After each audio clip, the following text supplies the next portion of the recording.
চলমান চ্যাম্পিয়ন্স ট্রফিতে ব্যাট হাতে পুরোপুরি ব্যর্থ হয়েছেন মুশফিকুর রহিম, যা নিয়ে ব্যাপক সমালোচনার শিকার হয়েছেন তিনি। এর মাঝেই আলোচনায় ছিল তার অবসর ইস্যু, তবে অবশেষে ওয়ানডে ক্রিকেটকে বিদায় জানালেন এই অভিজ্ঞ ব্যাটার। বুধবার রাতে নিজের ভেরিফাইড ফেসবুক পেজে এক পোস্টের মাধ্যমে অবসরের বিষয়টি নিশ্চিত করেছেন মুশফিকুর রহিম। সম্প্রতি ফর্ম খারাপ হলেও অভিজ্ঞতার বিচারে চ্যাম্পিয়ন্স ট্রফির বিমানে উঠেছিলেন মুশফিকুর রহিম, তবে ব্যাট হাতে জ্বলে উঠতে পারেননি।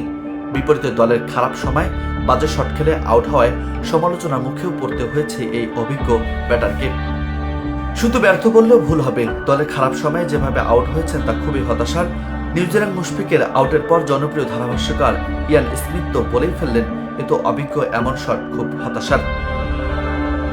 প্রথম ম্যাচে ভারতের বিপক্ষে 0 রানে আউট হন, পরের ম্যাচে করেন মাত্র 2 রান।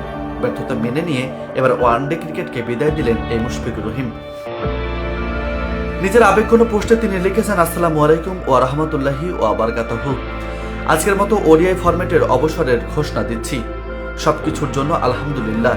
যদি আমাদের অর্জন বৈশ্বিক পর্যায়ে সীমিত ছিল, একটা জিনিস নিশ্চিত, যখনই আমি দেশের জন্য মাঠে নামলাম, আমি 100% এর বেশি দিয়েছি নিষ্ঠা ও সততার সঙ্গে। চ্যাম্পিয়ন্স ট্রফি নিয়ে তিনি বলেন, গত কয়েক সপ্তাহ আমার জন্য খুব চ্যালেঞ্জিং ছিল এবং আমি বুঝতে পেরেছি যে এটা আমার নিয়তি। আল্লাহ কুরআনে ইরশাদ করেন, তিনি যাকে ইচ্ছা সম্মানিত করেন, যাকে ইচ্ছা লাঞ্ছিত করেন। সর্বশক্তিমান আল্লাহ আমাদের ক্ষমা করুন এবং সবাইকে সঠিক ঈমান দান করুন। ভক্ত ও পরিবারের সবাইকে ধন্যবাদ জানিয়ে মুশফিক লিখেছেন, অবশেষে আমি আমার পরিবার, বন্ধু ও আমার ভক্তদের গভীরভাবে ধন্যবাদ জানাতে চাই, যাদের জন্য আমি গত 19 বছর ধরে ক্রিকেট খেলেছি। নিউজ ডেস্ক, বার্তা 24।